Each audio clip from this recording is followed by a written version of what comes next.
A ver, Carola del Oro, nuestra gran invitada, va a dar su testimonio en un tiempo. Después yo tengo preparada un par de preguntas, y una vez que terminemos esas preguntas, la idea es que ustedes como audiencia hagan unas 3 o 4 preguntas, si es que nos da el tiempo, digamos. ¿Ah? O sea, no sé hasta qué horas te dieron permiso, Carola.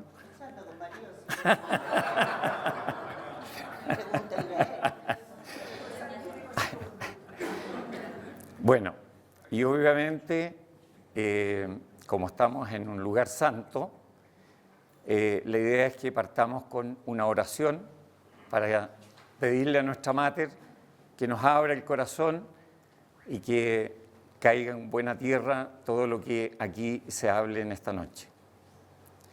En el nombre del Padre, del Hijo y del Espíritu Santo. Amén. Hacemos la pequeña consagración que todos se la saben. Oh Señora mía, oh Madre mía, yo me ofrezco todo a ti y en prueba de mi filial afecto te consagro en esta noche mis ojos, mis oídos, mi lengua, mi corazón, en una palabra todo mi ser, ya que soy todo tuyo, oh Madre de bondad, guárdame, defiéndeme y utilízame como instrumento y posesión tuya. Amén.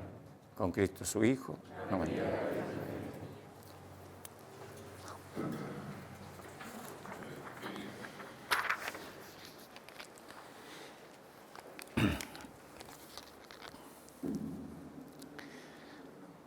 Yo no soy muy experto en comunicaciones, entonces tengo que usar papelitos. Bueno, todos conocen a Carola del Oro,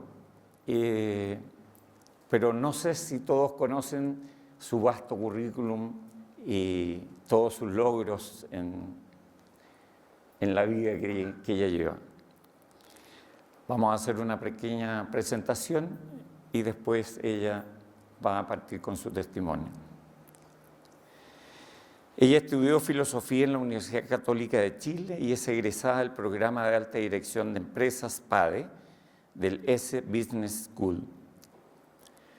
Asesora a compañías nacionales y multinacionales en planificación estratégica y se desempeña como docente en las universidades católicas y de los Andes, dictando cursos de posgrado sobre antropología, familia y sociedad y ética.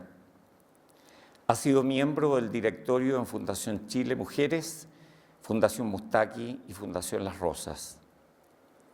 En 5 ocasiones ha sido distinguida por el diario El Mercurio como una de las 100 mujeres líderes de Chile. Ha sido conferencista en ICARE, SOFOFA y ENADE, teniendo una destacada participación en esta última el año 2018. Obtuvo el premio Generación Empresarial el año 2011. En 2020 fue ratificada como consejera del Consejo Nacional de Televisión por el Senado de la República. Y así podemos seguir por mucho rato, así que lo vamos a dejar hasta aquí, Carola, para que nos cuentes de tu vida y de tu familia. Bueno, para partir yo quiero contar esto, ahí funciona. Yo estaba sentada en un campo idílico que se llama Huilibilún, tomándome un café estupendo, me vi con suegro y un señor que se llama Santiago Lave me dijo, oye, ¿tú harías alguna vez un testimonio? Y por supuesto que uno en febrero, tomándose un buen café y en el caso mío de haber sido un buen vinito también, más cerca. Yo dije sí, pues. Obvio. El problema es que llegó el minuto, porque este señor no da punta sin hilo. Entonces, en medio de toda esta distracción, apareció. Así que primero darte las gracias, Santiago, y darle las gracias a los consuelos que invitarme también. ¿Por qué dar las gracias? Porque quiero agregarle a mi currículum algo muy importante.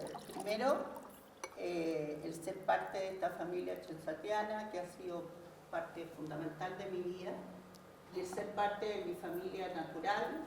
Estamos casados con José Antonio hace 36 años, 17 van a ser, 6 hijos, 5 nietos, otro por casarse luego, uno recién casado, así que vamos a llegar a una buena multitud.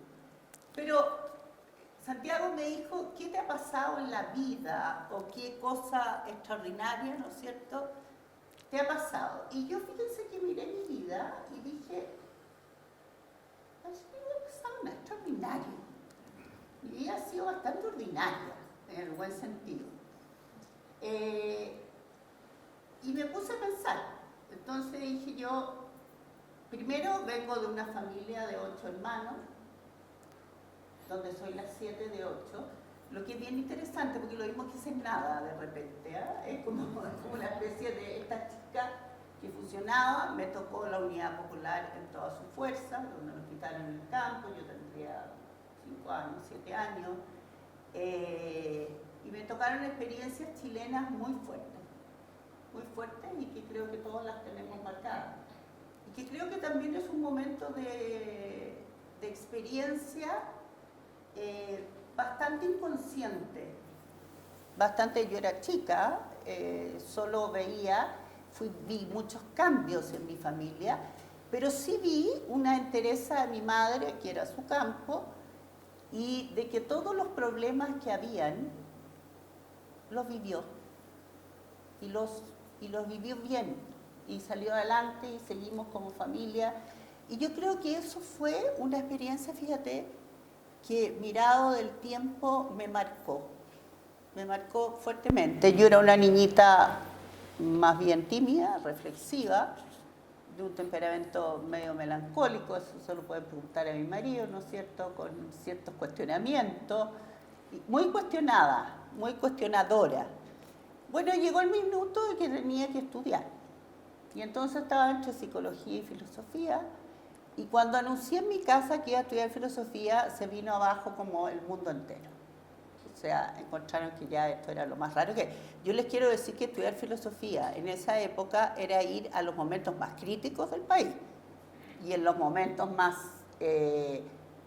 yo nunca he estado tan sola como estudiando filosofía. Éramos 2 o 3 y los demás eran todos bastante distintos, digamos, en términos de políticos, de postura y de todo. Entonces fue muy enriquecedora la larga. Bueno, y en este estudio conocí un sacerdote que se llamaba el padre Osvaldo Lira, padre que me marcó profundamente, que me sacó hacia afuera, era un maestro. Y yo tuve por primera vez la experiencia, después de mi padre y de mi madre, tuve la experiencia de lo que era tener un maestro, y por eso yo le doy tanta importancia y le di tanta importancia en mi vida a la educación. Y ese fue mi centro, dedicarme a educar, porque yo había experimentado este profesor que te miraba, creía en ti y te sacaba, te obligaba a salir. Bueno, este profesor era profesor de metafísica. La metafísica es una cosa que parece muy rara, pero es nada más que el orden de ser, ese perdido hoy día. Esa cosa que hoy día nada es caótica, y voy a partir para explicarles un poco. La palabra cosmos significa orden. De ahí vienen los cosméticos. Las mujeres nos ordenamos la cara, agrandamos, achicamos los ojos. Las mujeres por el momento, no vaya a pasar ya. Pero hay un orden, una estructura en la realidad. Y eso él me lo grabó a muerte. Y él me dijo una vez una cosa. Me dijo, cuando tú trabajes, porque yo un día estaba de novia con este caballero y le digo, ya, porque me hacía estudiar mucho. Entonces un día le digo, ya, corte el lazo, voy a salir, ya no me haga estudiar más, total me voy a casar, miren la mentalidad, ¿no? Y voy a tener niño y ya, ¿y qué tal? Me paró en seco y me dijo, cuando tú te toque trabajar, miren la visión profética, vas a tener que ayudar a que la gente entienda que hay un orden de ser, porque va a estar perdido. Esto hace 40 años, ¿no? Donde parecía que el orden de ser todavía era. Entonces, esta metafísica a mí me marcó mucho. Me marcó profundamente. Y me encuentro con un movimiento donde dentro de esta metafísica, para que quede más o menos claro, uno de los personajes principales son Aristóteles y Santo Tomás de Aquino. entro a un movimiento religioso donde Santo Tomás es clave para el padre Kentenich. Quizás esto no lo sabe mucha gente, pero el padre Kentenich es un tomista de tomo y lomo. ¿Y en qué cosa les voy a decir? El orden de ser implica el orden de actuar. Esa frase la han oído por ahí. Esa frase no es del padre Kentenich, perdónenme que los desilusione, pero no ha sido nunca del padre Kentenich. Como las causas segundas no han sido nunca del padre Kentenich. Son todas frases de la metafísica tradicional cristiana. Entonces es interesante porque a mí se me juntaron estos dos mundos y se me juntaron de forma muy loca. Y yo empecé a descubrir en este padre Kentenich toda la influencia tomista y toda la influencia de la metafísica y me empecé a vislumbrar. Y ahí el padre Rafael, que era un buen teórico, me ayudó mucho. Pero empecé a educar y empecé a trabajar en colegio. Trabajé 15, 20, 25 años en colegio. Fui teniendo hijos, tuve 6. Y en medio de esta educación, porque la vida es así, yo creo mucho en la providencia, en la vida, esta cosa de que yo nací con un espíritu filosófico, mentira, aquí no hay nada raro. Y entonces me empecé a encontrar paralelamente con el mundo de la educación y con el mundo de los sacerdotes. Para que vean lo vieja que soy, en la época de las Naciones Unidas, cuando el padre Joaquín Allende iba con el tema de la mujer, yo era su secretaria y le ayudaba a escribir estos artículos, que por supuesto yo se los escribía filosóficamente en una lata y él los convertía en una poesía. Increíble. Bueno, pasó el tiempo, me dediqué a la educación, a los padres de familia, a la familia y también con esta idea del orden de ser y educar, y yo tengo una obsesión. La familia es una comunidad imperfecta de personas imperfectas. Por lo tanto, había que desmitificar esta familia perfecta. Esta familia que nos decían que debía juntarse todos los miércoles a conversar y la pareja, perdón, escucha, ya es difícil. La verdad que la familia es una comunidad de personas que yo creo que todos esos seguros son muy importantes, pero es una comunidad de personas imperfectas y que tiene hijos imperfectos también. Y que esa es la gracia, amarse en la imperfección.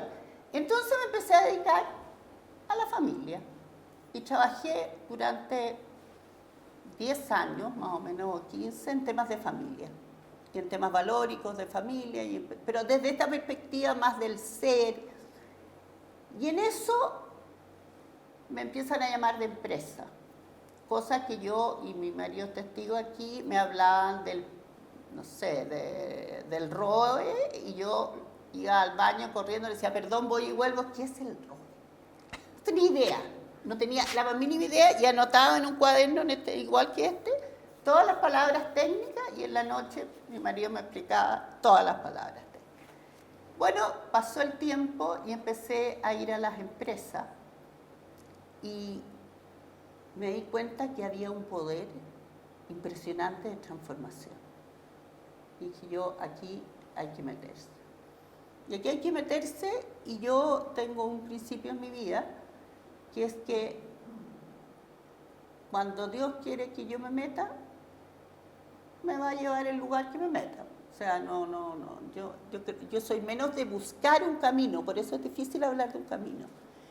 Y ahí empezó a abrirse este mundo de las empresas y el mundo de las grandes conferencias y el mundo de, ¿para qué les digo? El temor al principio, el terror de hablar delante de 1000 personas. En esa época yo fui la primera mujer que habló en ENADE, mujer, la Lucía Santa Cruz y yo hablamos juntas, mujer, filósofa y en un mundo de hombres. O sea, no era menor el desafío. Pero fue muy interesante poder entrar en este mundo y ahí estudié en el PADE, en la Universidad de los Andes, porque me di cuenta que tenía que estudiar, y seguí, una carrera de ir enseñando, formando gente en las empresas, en la familia, principalmente en las empresas, Y bueno, y esto ha ido siguiendo y ha ido disminuyendo también, porque un minuto que ya uno empieza a bajar un poco las revoluciones, ¿no? Los que estamos pasaditos en años ya empezamos a bajar, y porque la familia requiere mucho más a veces de adultos que de jóvenes, que de chicos, y ahí se necesita mucho. Bueno, en esa medida yo quisiera decir que lo más fascinante fue el camino de Dios en mi vida. Lo más fascinante es cómo Dios me fue mostrando los caminos. Y con una ingenuidad casi brutal, yo me tiraba. Y me tiraba y iba buscando esto y decía, Señor, ya, si quieres, llama. Y si quieres que me llamen y que me pidan algo, yo voy. Bueno, ¿cuál fue la experiencia aquí? La experiencia fue básicamente darme cuenta que no iba sola y darme cuenta que poder llegar a la gente tenía que ver con la capacidad de dejarme traspasar por Dios y dejarme traspasar en la mirada, en el encuentro, en la vida por Dios. Y aparecen los dolores. Y los dolores también son parte de esta vida, y los dolores te hacen mucho más sensible al otro. Entonces ya mi última locura fue acoger a gente y acompañar a gente. Y me dedicaba muchos días a acompañar a personas, y era bien divertido porque después de las conferencias me pedían conversar. Entonces, si era un junior o un trabajador medio, no le cobraba el café, les decía otra café. Si era un gerente, que lo pagué, pues no lo iba a pagar yo. Entonces, y había un acuerdo con el mozo, y el mozo yo le cerraba el ojo y era según eso si pagaba quien pagaba, era bien divertido. Y fue muy interesante porque fue un modo de conocer y de llegar a las personas. Hace pocos días me llega un mail de una persona que yo conocí en La Serena, en una empresa, que tenía un problema serio de su hija, con el famoso problema que tenemos hoy día de homosexualidad. Yo la ayudé mucho, yo le dije, yo no puedo ir a La Serena, vengo a Chile, yo voy a Santiago, me dijo, conversamos largamente, y esto hace 10 años, y hace un año me manda una carta contándome en qué está su hija, que es bien emocionante, y estaba muy bien. Entonces, decirles, yo creo que la historia o la experiencia personal tiene que ver más con los espacios, con los momentos y con dónde Dios ha querido que esté. Yo siento eso fuertemente.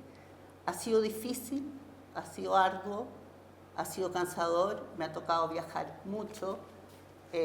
Siempre tengo el dolor en mi corazón de que quizás pude haber dejado un poco a mis hijos, en términos de, yo traté de hacer todo lo posible por estar con ellos y a mi marido, pero esa pregunta siempre va a estar, y esa pregunta siempre va a estar en el corazón de uno, y a mí me gusta decirla porque las mujeres hoy día están muy todopoderosas, yo trabajo, yo fantástico. Esto tiene mucho dolor.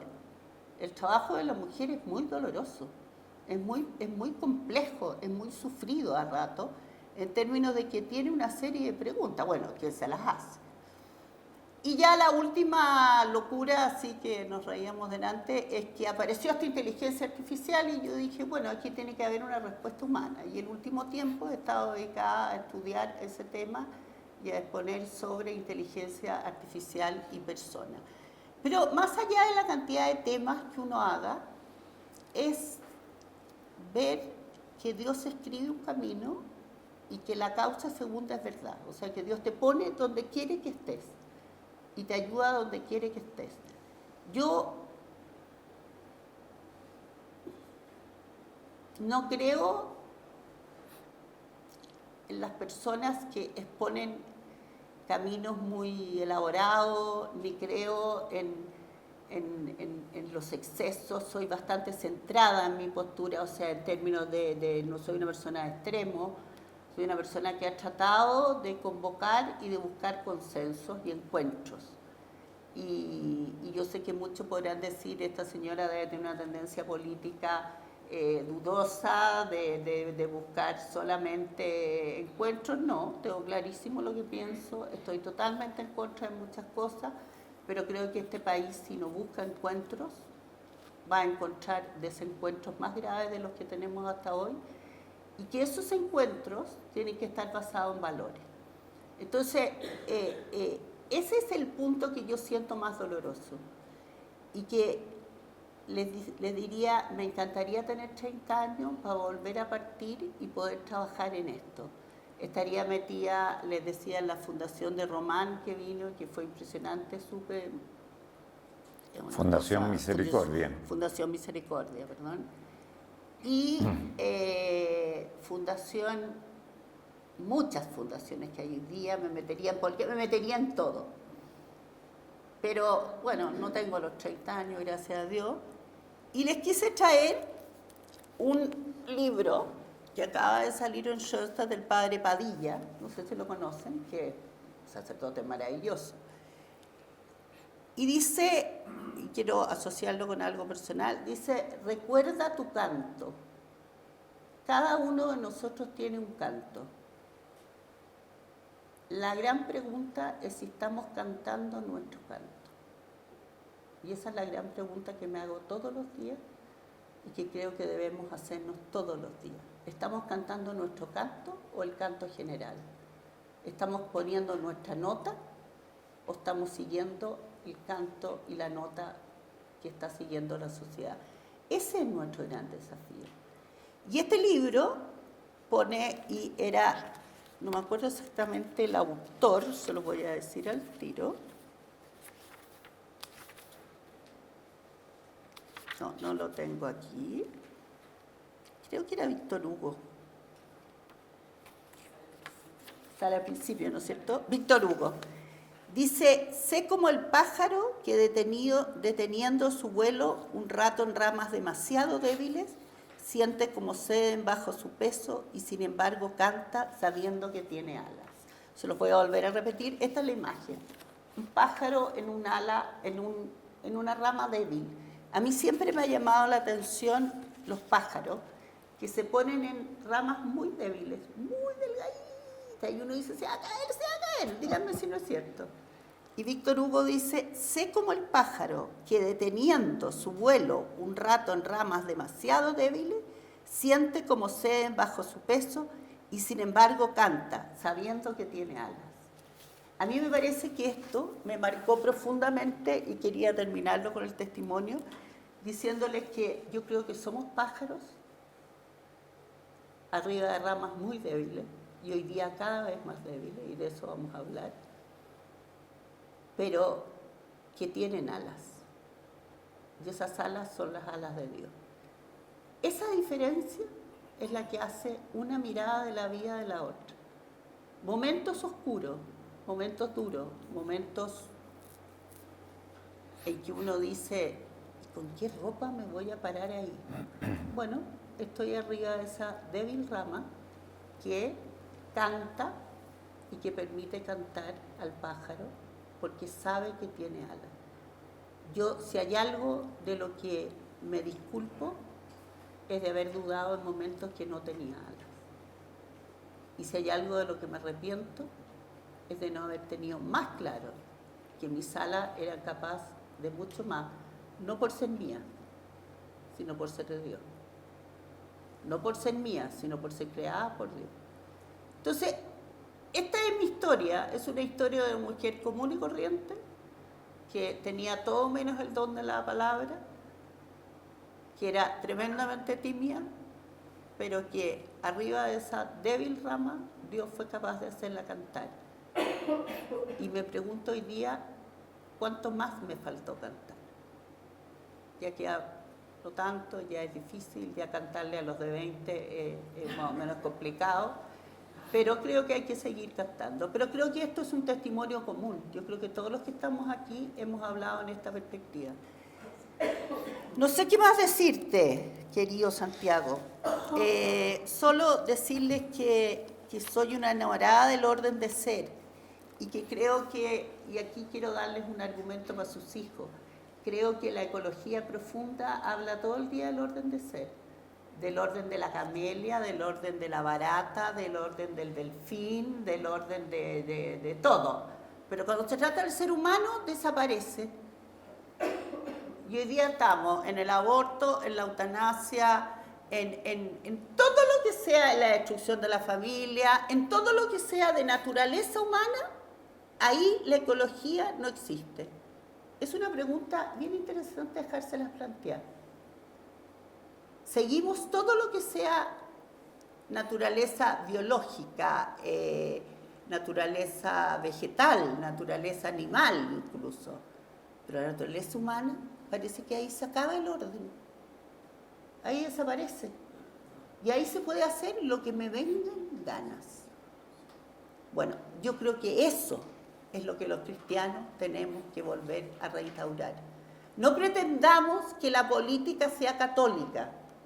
Si este país ya se separó la política de la religión hace muchos años, pero no nos olvidemos que hay un orden de ser del cual emana la naturaleza y del cual emanan los valores, que debiera ser el principio rector de toda política, de todo gobierno, de toda familia y de toda sociedad. Y por eso que el orden de ser me enamora. Me enamora ver ese orden perfecto. Pero me pregunto, ¿y qué estamos haciendo con el ser humano? Solo les doy un dato, o algunos datos. De aquí al año 50 vamos a tener un aumento cuantitativo de adultos mayores, por no decir al año 30, y una disminución que ustedes han visto de 1,2 hijos por mujer, cuando recién con 2,3 logramos mantener la población. ¿Qué pasa cuando se rompe el orden humano? Se produce una catástrofe social y económica gravísima. Pero de esa nadie habla. De esa sale por ahí un articulito en el diario. Y algunos se me han atrevido a decirme, bueno, y para eso están buenos los inmigrantes. ¿Y dónde está la identidad? ¿Y dónde está? Bueno, esa ha sido mi pasión y esa ha sido mi búsqueda de... Y siguiendo, siempre tratando de tocar corazones más que solo inteligencia, porque nadie se convierte por la inteligencia y todo el mundo se convierte por el corazón, en el buen sentido. Buenísimo, muchas gracias, Carola, por tu testimonio de amor. Mencionaste, varios temas, y también me hiciste el comentario de que estabas viendo un tema del dolor, y lo mencionaste varias veces, el tema del dolor. ¿Qué nos puedes decir de eso? Bueno, me acaba de llegar, me llegó hace un tiempo, ni más ni menos que el pedido de don José Miguel Ibáñez, no sé si lo ubican, Ignacio Valente, el seudónimo literario, para que le presente el libro del dolor. Entonces yo le digo, padre, me había pedido uno anterior, ¿por qué no llama a todos sus secuaces intelectuales? Le digo yo, y les pide que le presenten el libro y ya, y déjeme tranquila. No, me dijo, pues quiero que lo presentes tú. Y he estudiado todo este último tiempo sobre el dolor. Y creo que tiene mucho que ver con lo que pasa hoy día. Y he estudiado y he tratado como de hacerme las preguntas, ¿no? ¿Por qué tanto dolor en el mundo? ¿Por qué dolor en la vida? ¿Por qué Dios acepta el dolor? Esa es la gran pregunta. ¿Por qué mi chica no nos evita el dolor? ¿Por qué hay tal pobreza? ¿Por qué hay tal dolor? ¿Por qué hay tal miseria? ¿Por qué hay tal drogadicción? ¿Por qué hay tal falta de plenitud, si tú quieres, en el ser humano? Bueno, y ahí leyendo hay distintos autores, está que están bien de moda hoy día, que hay que tener harto cuidado, ¿cómo se llaman? Los hinduistas, que buscan un estado de zen, un estado neutro. Entonces buscan un estado en el cual no sintamos nada, que lleguemos a un estado de paz interior que consiste en el vacío. Quiero distinguir aquí el vacío de Santa Teresa de Ávila, que era bien distinto. Pero esta contemplación y este estado de zen y esta meditación que nos lleve a no sentir nada, que es bastante peligroso. Pero hoy día está muy de moda otra tendencia que se llaman los estoicos y que está de última moda y que eran lo contrario, era el voluntarismo, era yo salgo adelante pase lo que pase con mi fuerza, yo creo en mi fuerza para enfrentar el dolor. Yo creo que el dolor, como dice Lewis, es el cincel con que Dios nos esculpe y nos esculpe dolorosamente, porque a esa pobre piedra, si tuviera sentido, no vamos a hablar aquí de la piedra sintiente, pero si sintiera, le debe doler que le saquen pedazos, ¿no? ¿Para qué saca pedazos el artista?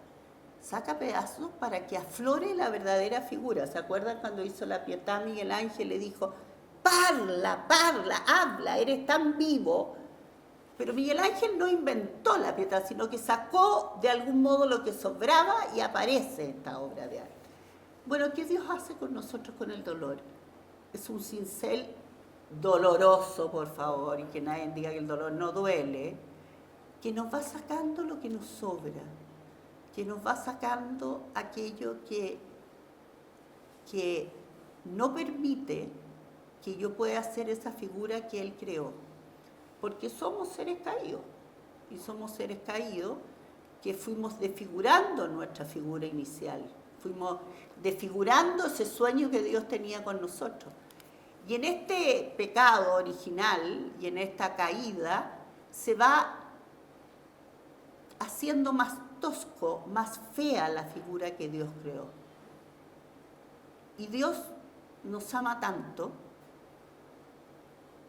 que permite este dolor que nos esculpe y nos lleva a nuestra pureza para algún día encontrarnos con Él desde esta figura real, esta figura que Él soñó, y no llegar a ser como esas figuras de escultura que han visto ustedes que son todas iguales.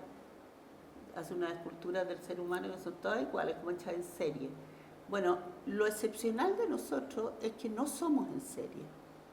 Y entonces, después de estudiar mucho para qué el dolor, por qué el dolor, qué sentido tiene el dolor, hacia dónde va el dolor, me he llegado a la convicción de que el dolor lo permite Dios porque está originado en el pecado original, y eso hay que entenderlo clarísimo, no es que Dios busque el dolor, pero lo permite, porque Dios lo podría eliminar, y lo permite para poder así cincelar y poder hacer la figura y la escultura que cada uno de nosotros somos.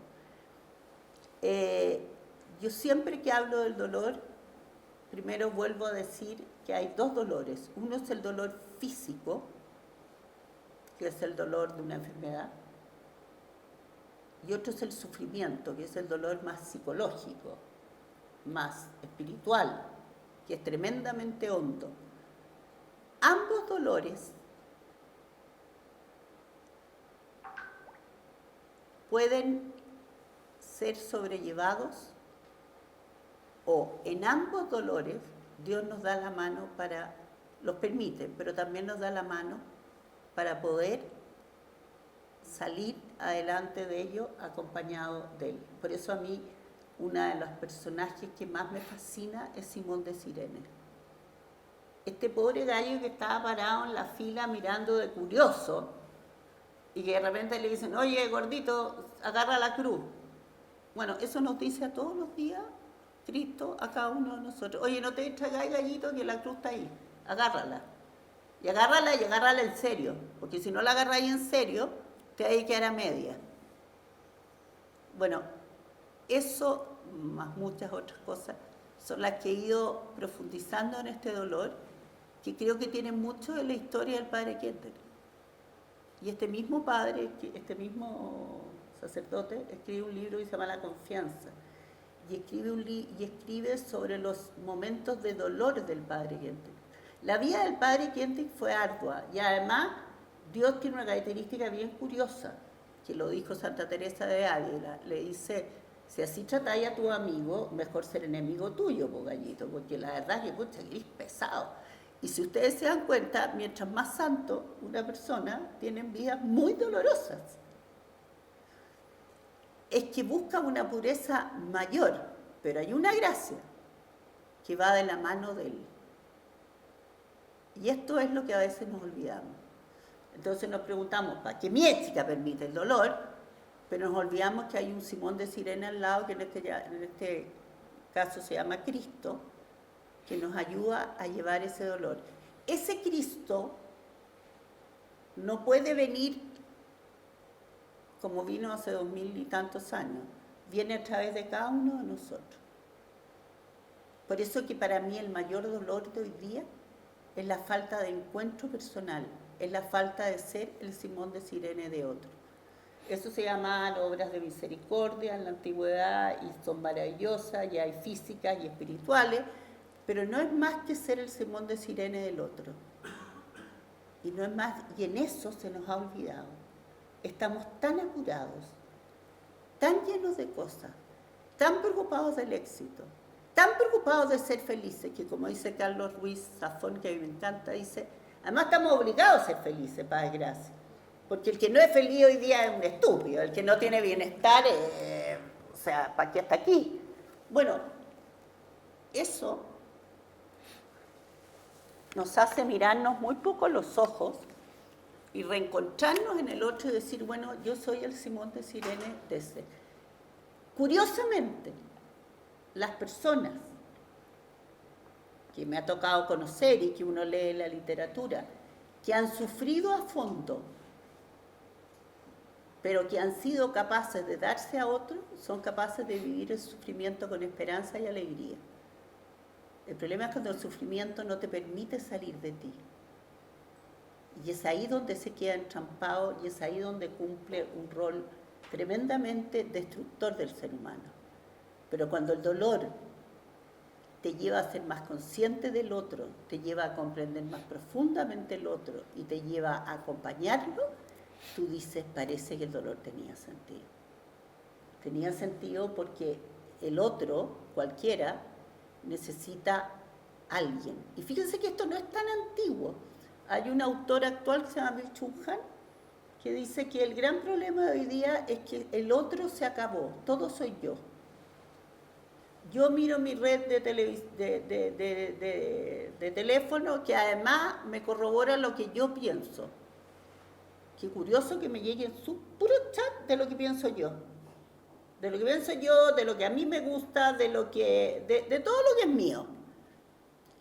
Yo hago esto. Y el otro desapareció. Les voy a dar un dato súper insólito. Ustedes saben que hay distintos estudios que demuestran que las parejas jóvenes tienen mucho menos vida íntima que lo que tenían las parejas mayores.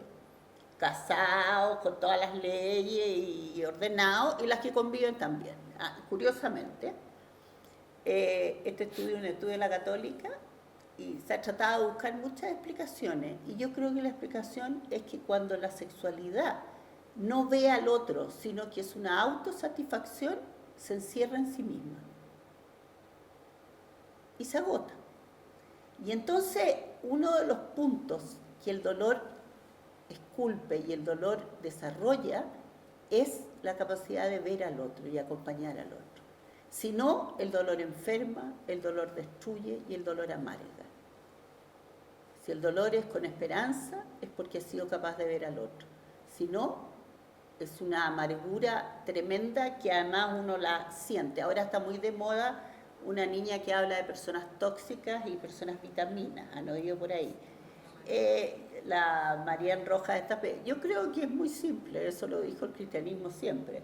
El que vive, el que es egocéntrico va a ser siempre tóxico, el que es capaz de vivir para el otro va a ser siempre una persona atractiva, dinámica. Ahora, lo último que les digo del dolor es que el dolor es parte constitutiva de la vida.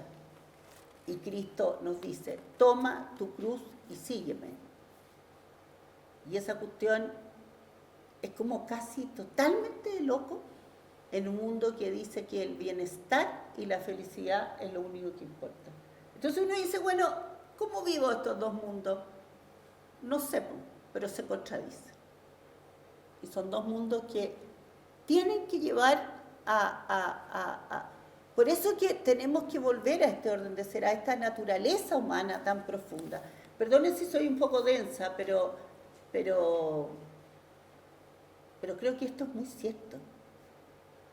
Entonces, tanto miedo que le tenemos al dolor, tanto miedo que le tengo al dolor, cuando quizás es el camino más profundo de amor que puede haber en la vida. Y ese miedo sabemos que nos paraliza, y el amor sabemos que nos...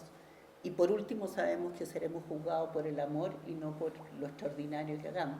Entonces, este estudio del dolor que estoy en pleno proceso daba mucho, pero esto es lo que me ha llevado a descubrir hasta hoy día, digamos, no queda mucho por hacer, queda mucho por estudiar, queda mucho por ver. Encontré un libro del padre Kienterle sobre el dolor, que lo tengo encima del velador para leérmelo ya, y poder un poco ir descubriendo, pero con mucha esperanza. Y entonces ahí, claro, estamos todos adoloridos por estos globitos que estoy viendo ahí, por este Chile de hoy. Y yo tengo mucha esperanza que este Chile de hoy va a salir, pero va a salir con una mirada distinta.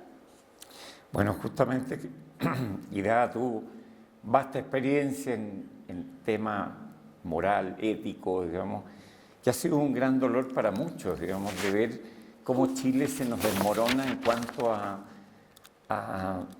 nos creíamos los ingleses de América, Latinoamérica.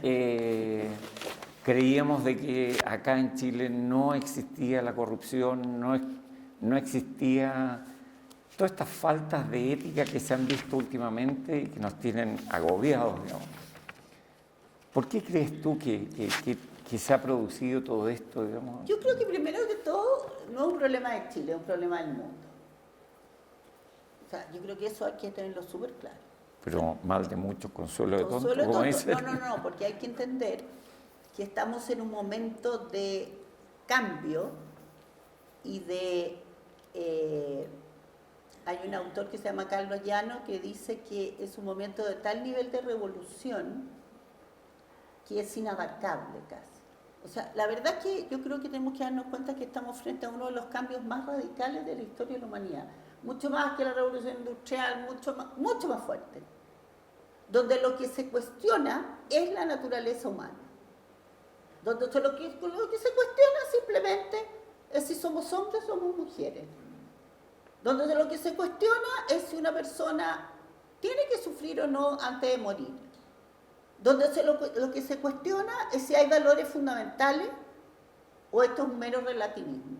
Esto es lo que el padre Kienterle llamaba el nomadismo espiritual. Él decía que así como nos hemos hecho nómades de lugares, nos hemos hecho, que obviamente ustedes hoy día se mueven mucho más que lo que no se movían nuestros padres, pero hay un nomadismo mucho más radical, que es el nomadismo de verdad, de valores, de objetividad. Entonces, en este mundo, liderar es profundamente difícil. Porque para poder liderar, tú tienes que tener clara una visión. Y aquí ocurren cosas como bien interesantes. Yo creo que en Chile ha pasado que la vuelta a la democracia fue una vuelta compleja, una vuelta extraña, donde la izquierda queda en suspenso, donde se vuelve a la democracia por los caminos rectos. Aquí no hay Maduro. Yo no estoy hablando de lo que pasó antes, estoy hablando de lo que pasó ahí. Aquí no hay Maduro. Hay un señor que reconoce su fracaso y entrega a la democracia. Entonces se empiezan esta izquierda extrema, que me atrevo a decir, pierde, pero queda ahí latente. Y empiezan Carola, si te puedes subir un poquito. Ya. se fue bajando. Empiezan a subir o a...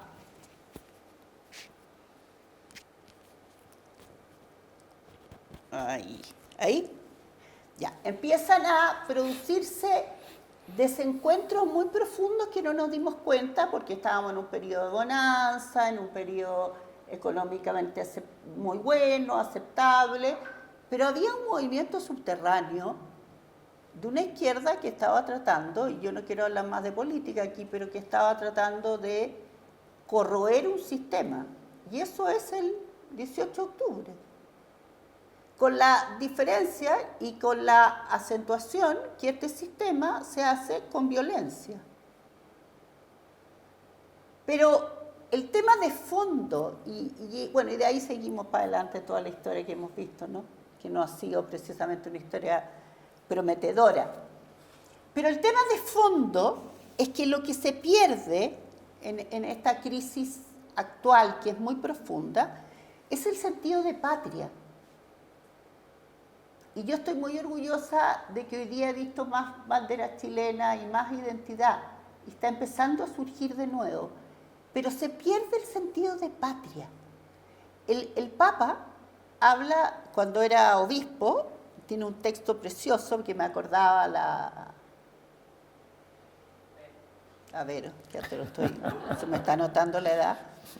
Que se lo voy a leer cortito, que dice, alguien expresó que no solo que la patria, es muy lindo esto, no solo es lo que recibimos de nuestros padres, sino aquello que preparamos y mejoramos para entregarle a nuestros hijos.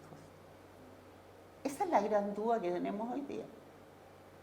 Que entre la patria que recibimos de nuestros padres y la que le vamos a entregar a nuestros hijos es bastante más deficiente. Pregunta, ¿por qué? Porque la patria no es solo un lugar geográfico, no es solo las instituciones.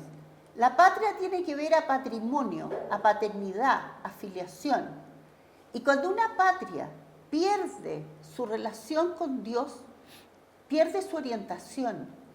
Y eso es lo que le pasó a Chile.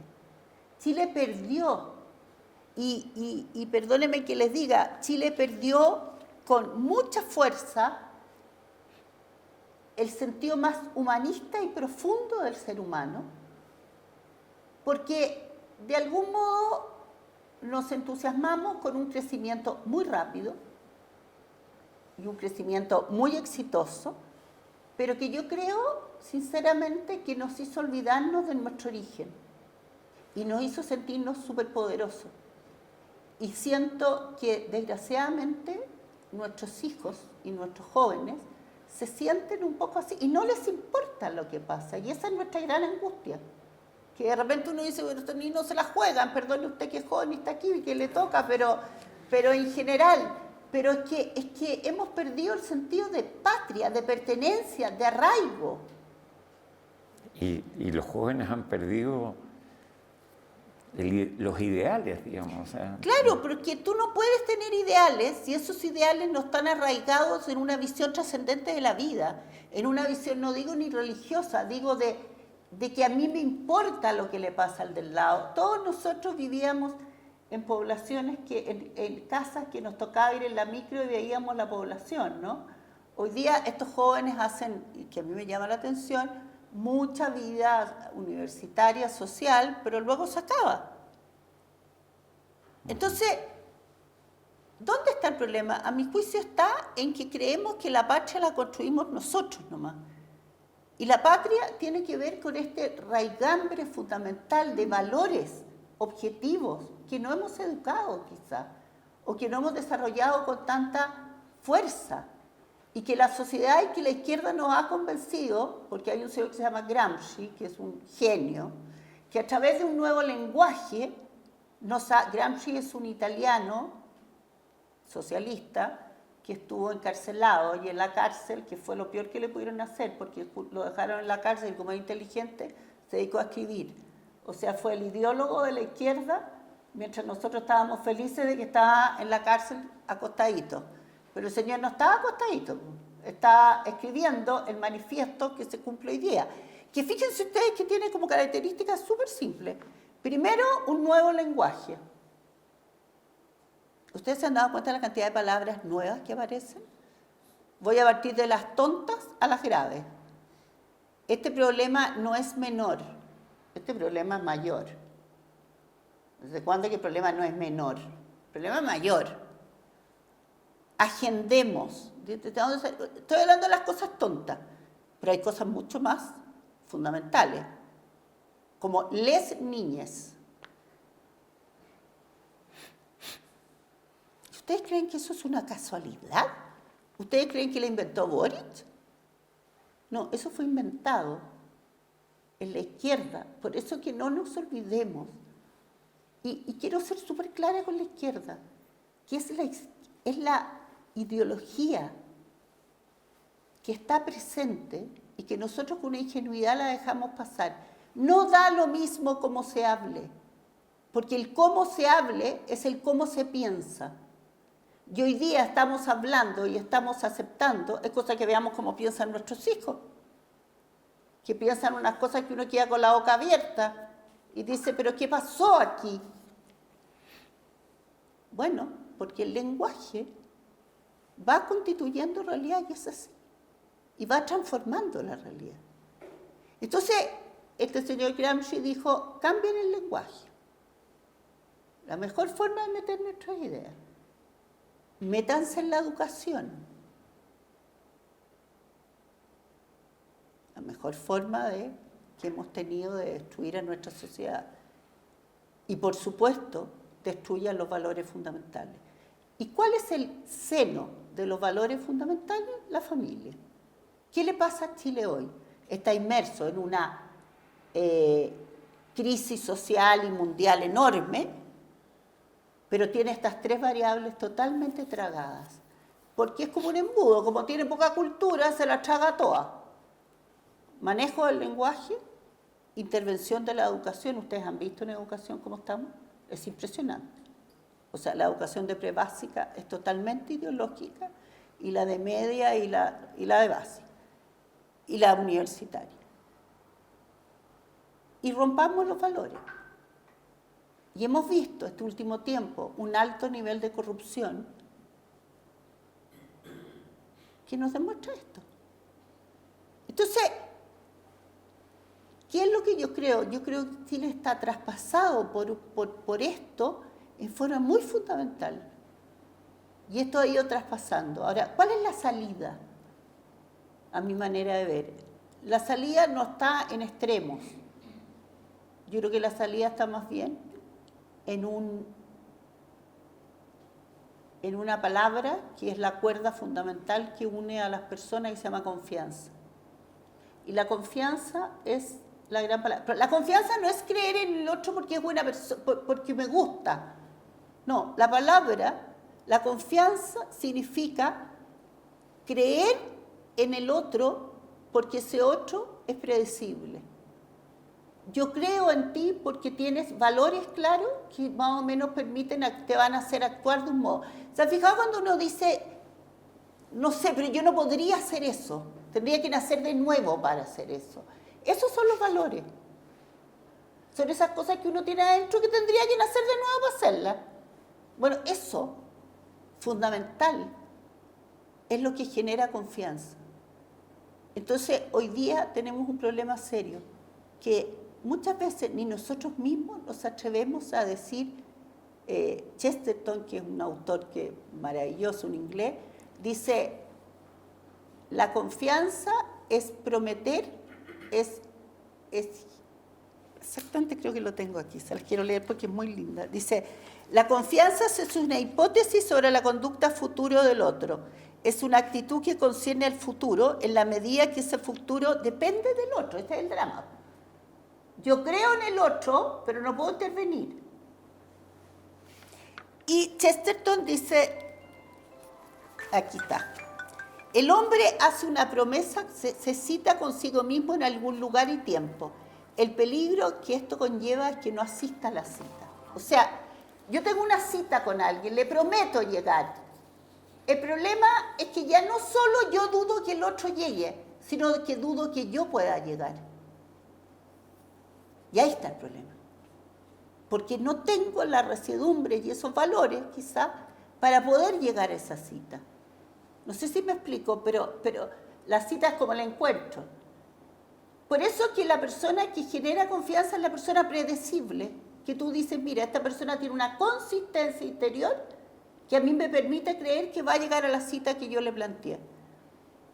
Pero si esa persona no tiene una consistencia interior, no va a ser creíble.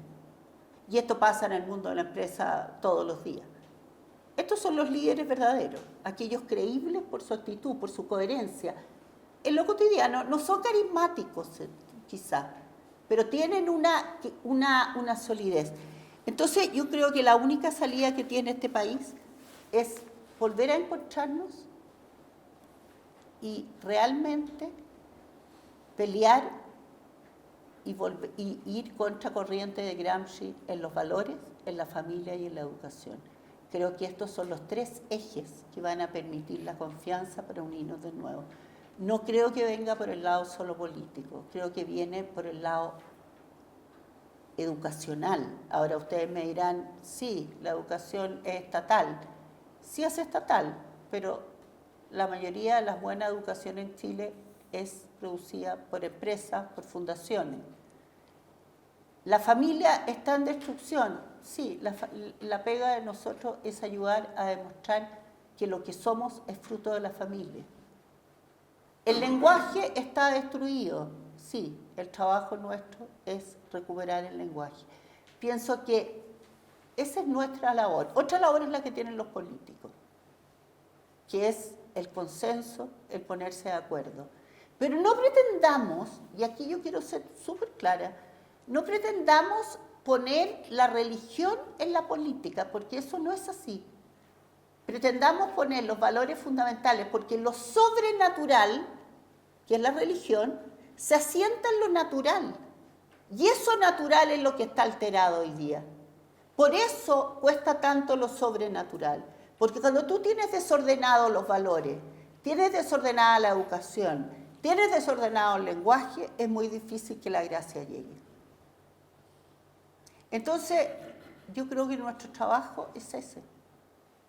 Nuestro trabajo es tratar de ayudar en lo posible, en la familia, en el lenguaje y en los valores, que son 3 vértices fundamentales de la sociedad que están perdidos, que nadie los conversa. Y esos son los que llevan a la eutanasia, esos son los que llevan al aborto. Porque evidentemente cuidar a un adulto mayor, yo soy directora de la Fundación Las Rosas, es caro, es difícil y nos lleva a grandes desafíos. Pero nuestro propósito es ser la antesala del cielo. Que ese adulto mayor, que nunca ha tenido nadie que lo rodee, se encuentre con alguien y te diga, señora, primera vez que yo me encuentro y tengo una amiga en una TENS. Eso es la antesala del cielo. Eso es porque el cielo es encuentro, el cielo es amor. Y entonces yo siento que este país que está tan alterado, nosotros podemos trabajar desde ahí.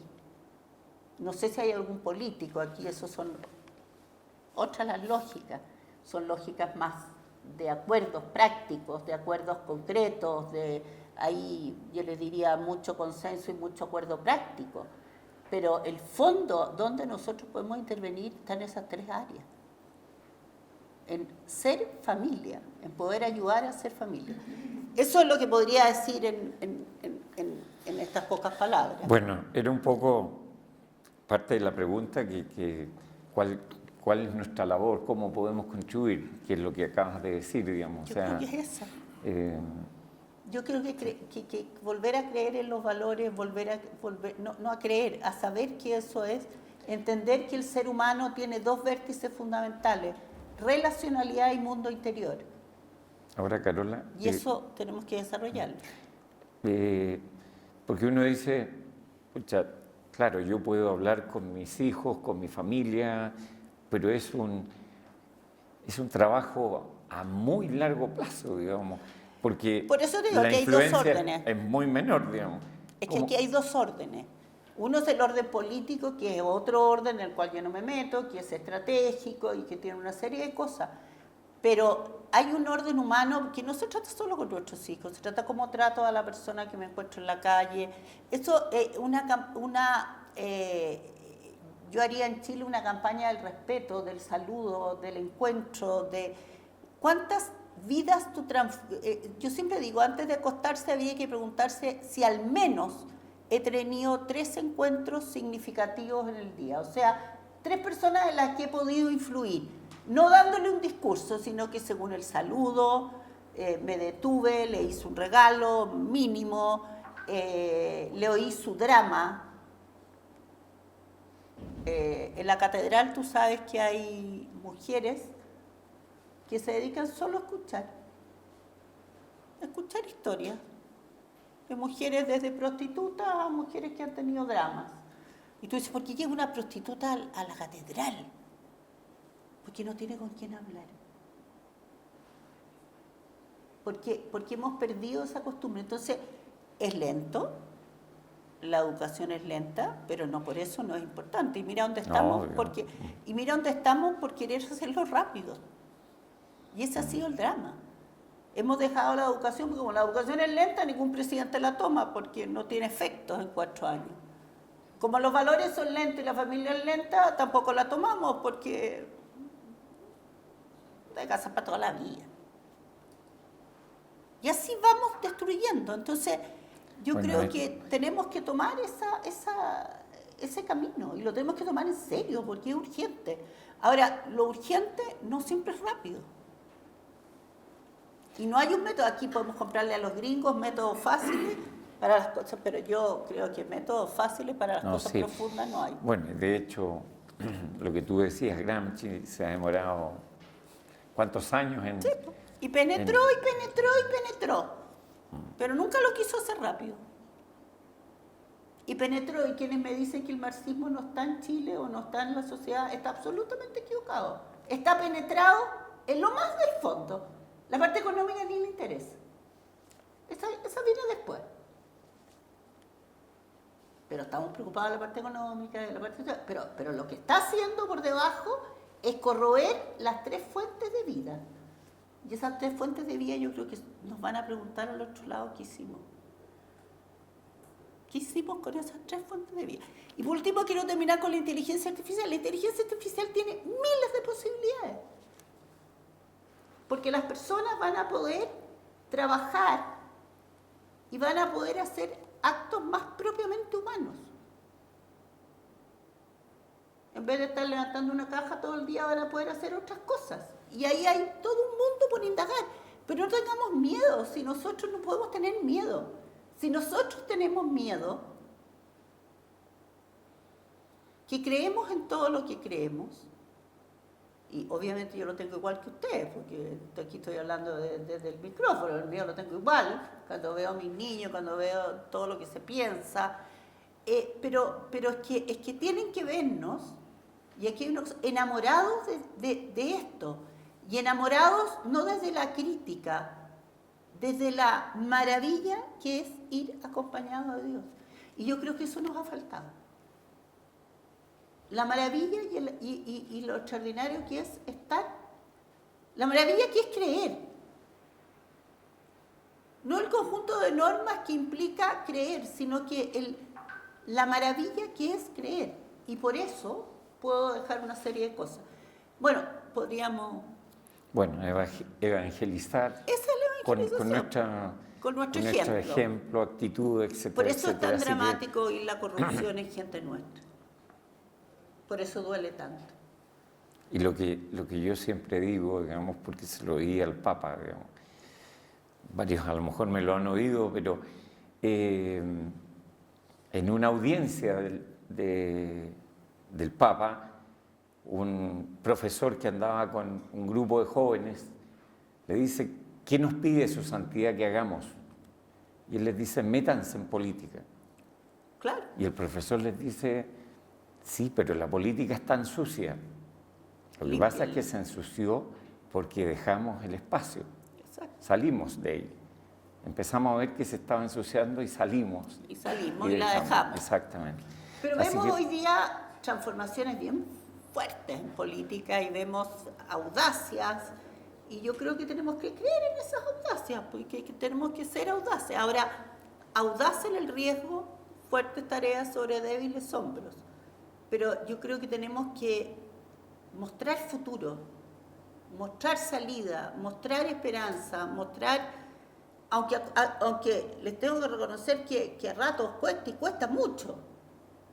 Pero bueno, si nosotros no mostramos esperanza, y esa es la diferencia que debieran ver los jóvenes hoy día.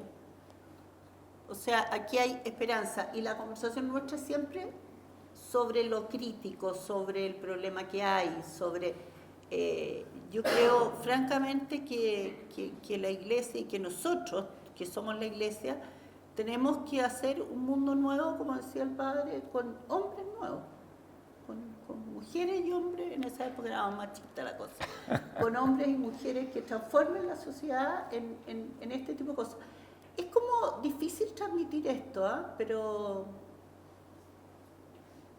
yo creo que el mundo cambió y el estilo que teníamos hay que cambiarlo. Y tenemos que movernos todos. Movernos bueno, todos. agradecer a Carola ahí por todos estos mensajes, por todos estos tips que nos va dando. Nos gustaría ver si de entre ustedes surge alguna pregunta. Lionel. Muchas gracias. Pregunte entonces si tiene algo, cuénteme. Carola, perdón, se te bajó de nuevo. Trabajó de nuevo. Pañuelo de seda, era de seda de verdad, parece. Ya. Yo le agregaría antes de ir a la pregunta, el tema de la destrucción de la fe, que viene desde el tiempo de la iluminación. Sí, claro. Y esto de que la ciencia puede Sí, realmente pues. explicar todo, y que llegó a que los ateos han pasado a ser los campeones universales, y dicen, Dios no existe, no hay nada después de la vida, y por lo tanto es una cosa sin piedad en el mundo en que vivimos. Esto tiene que ver como con la modernidad, con la promesa del hombre y de la ciencia y de claro, yo me la puedo, no te necesito. Así es. Entonces, quiero seguir. Entonces, la naturaleza... ¿Querés? Es que ponte... La naturaleza en la que se vuelca... Puedes venir a... Yo creo que es parte de la ausencia de Dios. Exacto. Es la Ahí. ausencia de Dios.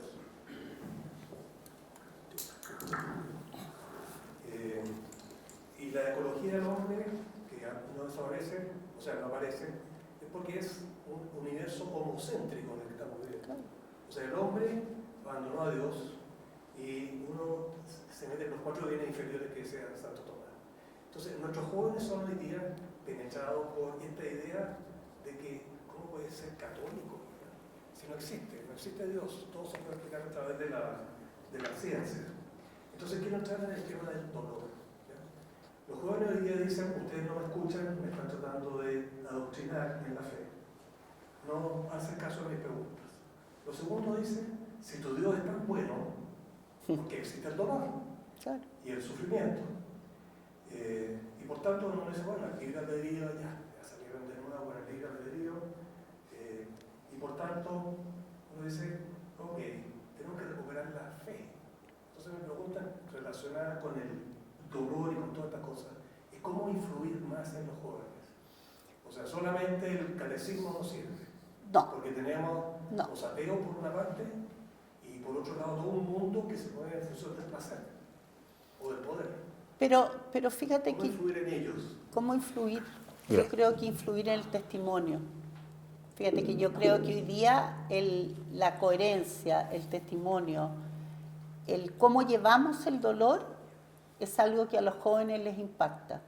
Les impacta porque le tienen mucho miedo, porque ellos han vivido en el mundo del bienestar. Entonces, todo este orden, toda esta pérdida de Dios, todo este poder humano, que es lo que nos ha llevado, pero pucha, ¿cómo estamos? Fíjate que nunca en la historia de la humanidad habíamos tenido el nivel de patologías mentales que tenemos hoy día. Nunca habíamos tenido el nivel de suicidios que tenemos hoy día. Eso hay que plantearlo. Entonces, eso tiene que ver con una falta de sentido. Hay un libro que no me acuerdo cómo se llama, pero era La muerte de Irinichov, que era un hombre que le iba muy bien en la vida, pero que estaba insatisfecho. Y se había casado muy bien, le iba bien en su trabajo, tenía una insatisfacción, hasta que se enferma y empieza a vivir el dolor y el límite de la enfermedad.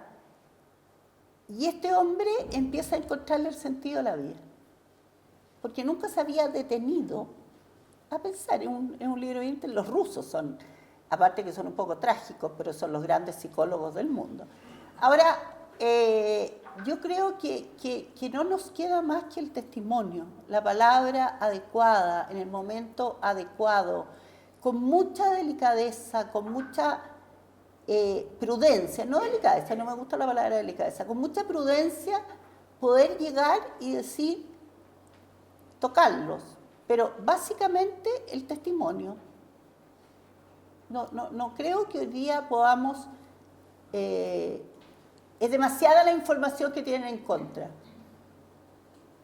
Y yo les pido un favor que sí me parece importante, estoy acordando de un hijo nuestro, que es cuestionador y que pregunta y que es bien cabezón. Claro, uno se agota porque claro, yo soy reflexiva y me gusta, pero ya como que hay un minuto que lo queréis matar, ya, porque además son frases hechas, son puras frases hechas. Bueno, yo creo que hay que darle tiempo que hable, porque si en familia no pueden desahogar todo esto que están oyendo, cuidado cómo lo procesan. Y yo creo que están oyendo todo el día, una cantidad de cosas, sobre todo los más chicos, que si no lo procesan con nosotros, ¿con quién lo van a procesar? Y aquí la confianza es esta cuerda, y hay momentos que esa cuerda con los hijos se corta un poquitito. Pero a mí me gustan esas cuerdas de navegación, ¿se acuerdan esas que tenían hartos hilos? Se puede cortar varios hilos, la cosa es que queden unos pocos que podamos volver a tejer. Entonces, no hay que tenerle tanto miedo al conflicto con los hijos. Los hijos tienen que saber que el amor es incondicional y que vamos a estar siempre. Pero tratemos de, con el testimonio y con el acogimiento, poderlos. ¿Por qué a mí? Bueno, ¿por qué no a mí? Muchos estarán sufriendo situaciones, probablemente. ¿Por qué a mí? ¿Por qué no a mí? Pero no creo que sea el momento de los discursos. Creo que es el momento de decir, chuta, qué increíble ver a mis padres que llevan 45 años casados, que han salido adelante, que tienen problemas. Pero por eso también manifestemos un poco los problemas en la familia, ¿eh? Porque a veces no los contamos. Callamos mucho todo o vivimos muy en superficie las conversaciones y al final, bueno, no me alcanza a dar cuenta el valor que había dentro de mi casa. Entonces, tratemos como de valorar ese lugar que se llama la mesa familiar, que además hoy día en Harvard y en todas partes se ha estudiado que es el factor protector familiar mayor, y hay una serie de cosas que hoy día los estudios dicen, que uno dice, esta cuestión la decía el sentido común de mi abuela, pero bueno. Pero yo creo que tiene que ver más, si te tuviera que contestar, más con el modo de ser que con el modo de hablar. Ordo agendi, ordo essendi, ordo agendi. El orden de ser determina el orden de actuar. Ese orden de ser es clave. Y hoy día es clave. Es ese modo de ser. Ese que le fue mal y salió adelante, ese que tuvo un problema y salió, pero no porque él es capaz, no porque es resiliente, no porque es capaz de superar todos los obstáculos, porque tiene una visión de la vida distinta. Que ahí está. Porque tenemos una mirada distinta de la vida, eso tiene que notarse.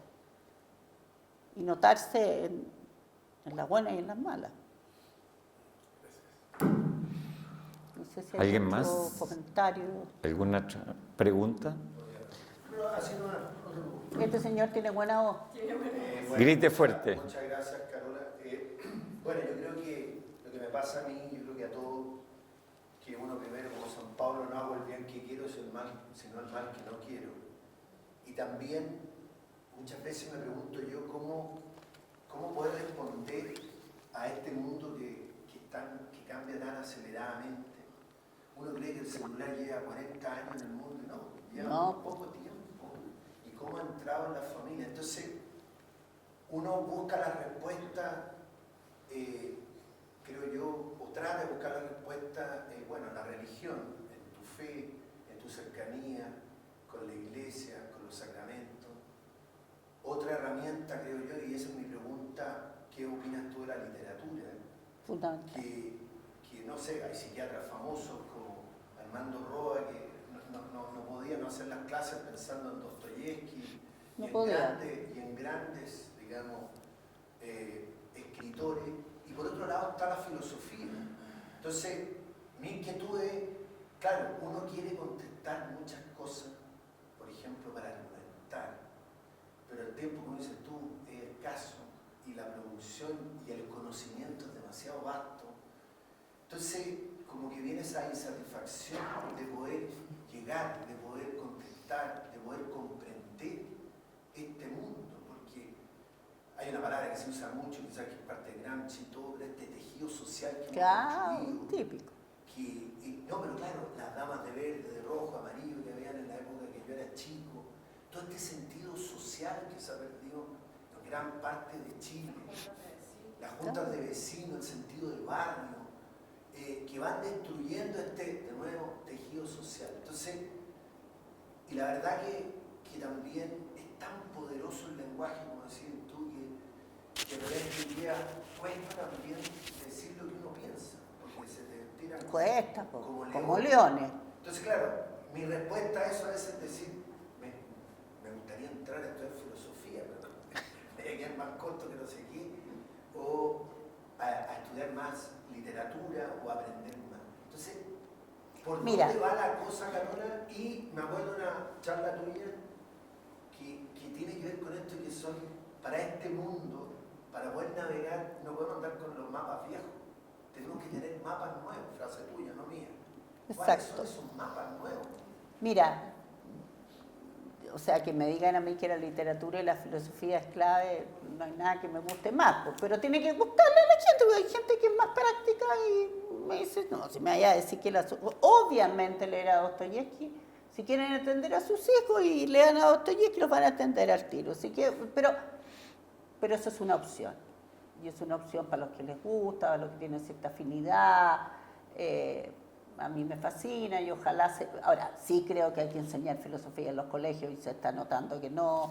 Ahora para lo que enseñan casi mejor que no enseñen. Pero ya, es un tema de una opción y yo comparto contigo y creo que es fundamental la literatura y ahí uno entiende muchas cosas y se reconoce. Pero para el que no es tan lector y que también lo entiendo, la persona que es más práctica, que es más hacedora de hacer cosas, hoy día se me ocurrió una idea con ello, así buscando soluciones. Tenemos una parroquia aquí al lado increíble, con una cantidad de salones chicos, pero desocupados todos. Entonces, mañana va a ir un cura, así que recen para que me vaya bien. ¿Cómo no hacer de ese lugar un lugar de encuentro? Pero no encuentro el domingo. Tener un café exquisito, conversar temas, atraer gente, tener psicólogos, que haya un consejo, esto se me ocurrió hoy día, que haya un consejo de 5 personas preparadas, que decía estos psicólogos sí, estos psicopedagogos sí, estos neurólogos sí, que son de una cierta línea, que además al pobre, que todos los días uno recibe llamado, ¿a qué psicólogo lleva este niño? Tenemos que buscar formas también prácticas de poder generar conversación entre los jóvenes, ver películas entretenidas y conversarlas con ellos, pero esto hacerlo más grande. Y yo creo que vamos a tener que hacer, todos estamos siendo innovadores en las empresas, todos ustedes innovan. ¿Cuán innovadores estamos siendo en esto? Y para innovar, ustedes no han roto los principios básicos del comercio. Han seguido innovando con los principios básicos de la economía. Bueno, yo creo que en la familia, en la comunidad cristiana, tenemos que innovar y atrevernos a innovar. y buscar nuevas formas. Quiero poner el caso de la Verónica, el taller del perdón es una innovación. Y es una innovación de la fe que no rompe ni uno de los principios doctrinales básicos, porque evidentemente hay que tener cuidado, pero que ha ayudado mucho a mucha gente. Y así muchos ejemplos. Yo creo que tenemos que salir de la caja y atrevernos a hacer cosas distintas. Ahora, si tú me preguntas, ¿leer literatura y filosofía? Claro, esa es mi pasión. Pero es una pasión que no tiene por qué ser compartida con todo el mundo, entonces se pone lata. Pero el caso de la Casa de la Familia, que desgraciadamente parece que no ha surgido, ¿cuántos talleres dio empresa con obras de teatro, con cosas? Sí, la gente la tenemos que formar, no solo los católicos, todos, porque todo ser humano está llamado a primero vivir como humano y segundo, mirar al Padre. Pero si no vive como humano, Sí. no puede entender esta cuestión. Y ahí los empresarios, por favor, ¿qué talleres estamos dando en nuestra empresa? Taller de liderazgo, taller de habilidad, taller de... Por favor, si se les olvidan al día siguiente. Así como la psicología fue la clave del siglo XX, yo creo que hoy día la mirada más antropológica es la clave del siglo XXI. Mostrarle a esas personas que son creativas, que Dios los hizo distintos, que su rostro es distinto. En el rostro acontece la persona humana y especialmente en la mirada. Somos distintos, eso no es casualidad. Mi padre cuando tenía 16 años yo sufría por mi nariz y me dijo, está loca, usted tiene nariz romana, de carácter. Y esa cuestión, después a los 40 choqué y mi gran angustia, y era en Osorno, así que mi gran angustia el día siguiente era parecer respingado, habría sido una ridiculez espantosa. Bueno, esas son las cosas que tenemos de orden natural. Por favor, no nos pongamos densos de cada vez que vemos a los niños hablarles solo sobre lo... No, hablar de la vida, de tratar de formar comunidades, tratar de las empresas generar lugares de conversación. Y ahí vamos formando a la gente. Ahí vamos formando en la medida de lo posible. Ahora, si tú me decís filosofía y literatura, claro, hagamos un taller y fascinante. Ahora, es bien interesante ver así en ese tema, y quiero ser corta en esto, que los autores contemporáneos, hay varios que están hablando de esto, de una vuelta atrás, de un hombre que ya no da más, de un ser humano que ya no le da más esta mirada. No son los grandes intelectuales lo que plantean el Les Niñes. El Les Niñes, no quiero ser despectiva, pero lo dice el ministro de Educación, no los grandes intelectuales de este país. O lo dice el otro día que señora, usted es muy machista porque no habla de hombres y mujeres, del ser humano. No. Pero eso no son los grandes, es un lenguaje idiota instalado, y perdonen que sea bien en confianza, pero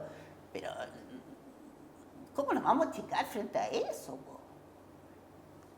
Ahí es donde tenemos que tener la fuerza que tuvieron los primeros. Exactamente, hay que dar la pelea ahí. Y ahí es donde tenemos que tener la fuerza que tuvieron los primeros cristianos. Es harto distinto pelear contra el león niñe que pelear contra el león que te iba a comer. Pues. Claro. En el fondo falta fuerza, nos falta fuerza, convicción. Exactamente. Porque pensemos que esos pobres gallos se los comía el león. Y nosotros estamos horrorizados que los niños hablan distinto. Bueno, tendremos que... Y eso que reconozcamos, y también es bien importante, que nuestros niños son unos privilegiados. Pero en este país hay millones de niños que no tienen el privilegio de haber sabido lo que es un padre o una madre o una abuela que en la noche esté y los acompañe. No han conocido lo que es una mesa, no han conocido nada. Y yo les digo que cuando yo empecé a trabajar, hablaba de estos temas y tenía muchas personas en contra. Hoy día les da lo mismo.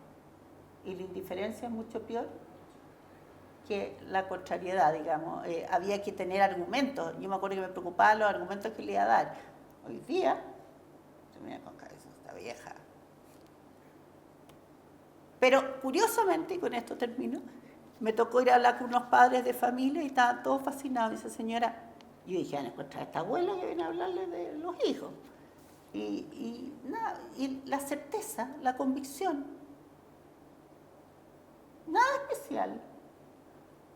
Y partir de que somos imperfectos y que no nos va a resultar todo, porque esa cuestión que nos dijeron que si uno hacía A, resultaba B, esa era la mentira más grande del mundo. El que hace, y por eso quiero terminar usando la gran frase que usó la mujer que me formó y que hasta el día de hoy la adoro, la otra persona junto al padre Osvaldo, gobernar desde las rodillas. Esa debiera ser nuestra frase siempre, en la empresa, en la familia, en donde sea. En el supermercado, pensar que vamos de rodillas. Y yo creo que el gobernar desde la rodilla es gobernar desde Dios. Y eso cambia la actitud. La arrogancia. La arrogancia cambia todo, todo. Buenísimo. Bueno, obviamente que se merece más que un aplauso, No. doña Carola, por darse el tiempo y además compartir con nosotros su conocimiento, su bagaje en todo esto, que nos deja mucho más fortalecidos. Por lo menos hay que darle la pelea a los que quieren cambiar mal el mundo. Y hay que creer que Dios construye en la debilidad.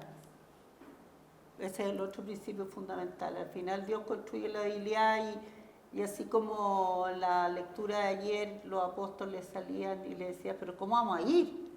Bueno, nosotros también podemos. No sé desde dónde, no tengo idea desde dónde, pero desde la rodilla. Y lo decía el padre Claudio la otra vez en un retiro. Quizás estamos viviendo un sábado, no, perdón, un viernes ¿cómo se llama? Santo. Un viernes, estamos viviendo la pasión, pero Sí, Cristo hoy pero hay día está muerto, resurrección, po. pero somos nosotros los encargados de hacerlo resucitar, digamos. Cada Pero- uno de nosotros somos los encargados de hacerlo resucitar. Pero para no angustiarnos, porque es medio angustioso, en pequeñas cosas. Oye, Con Pero igual. hacerlo. me gustaría contar muy chico de acá de Montenchón sobre una cosa.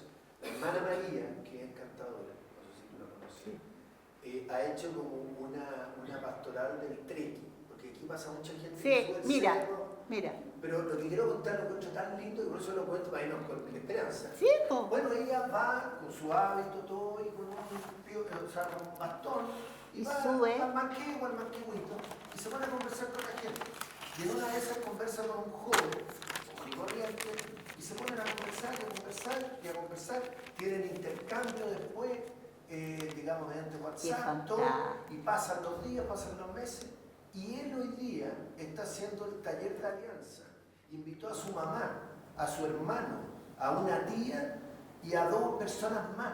O sea, ese joven invitó a 4, no, la hermana es joven, pero el joven Claro. invitó a 4 o 5 personas ¿Te das más. cuenta? Y están haciendo el taller de alianza. Y ese es un pequeño detalle que puede transformar el mundo. Si cada uno de nosotros lo hace, Y es verdad, ¿eh? Que me caiga un rayo. no me cabe duda. Y eso Está asegurado que estás bajo techo, así que... no me cabe duda. Pero bueno, Carola, Gracias. te queremos dar Esto es lo mejor. Sí. Espero que no lo tengas. A ver, no. Si lo tienes, a ver, te recibo esto. Que si lo tienes, nos avisas porque tenemos el ticket de cambio.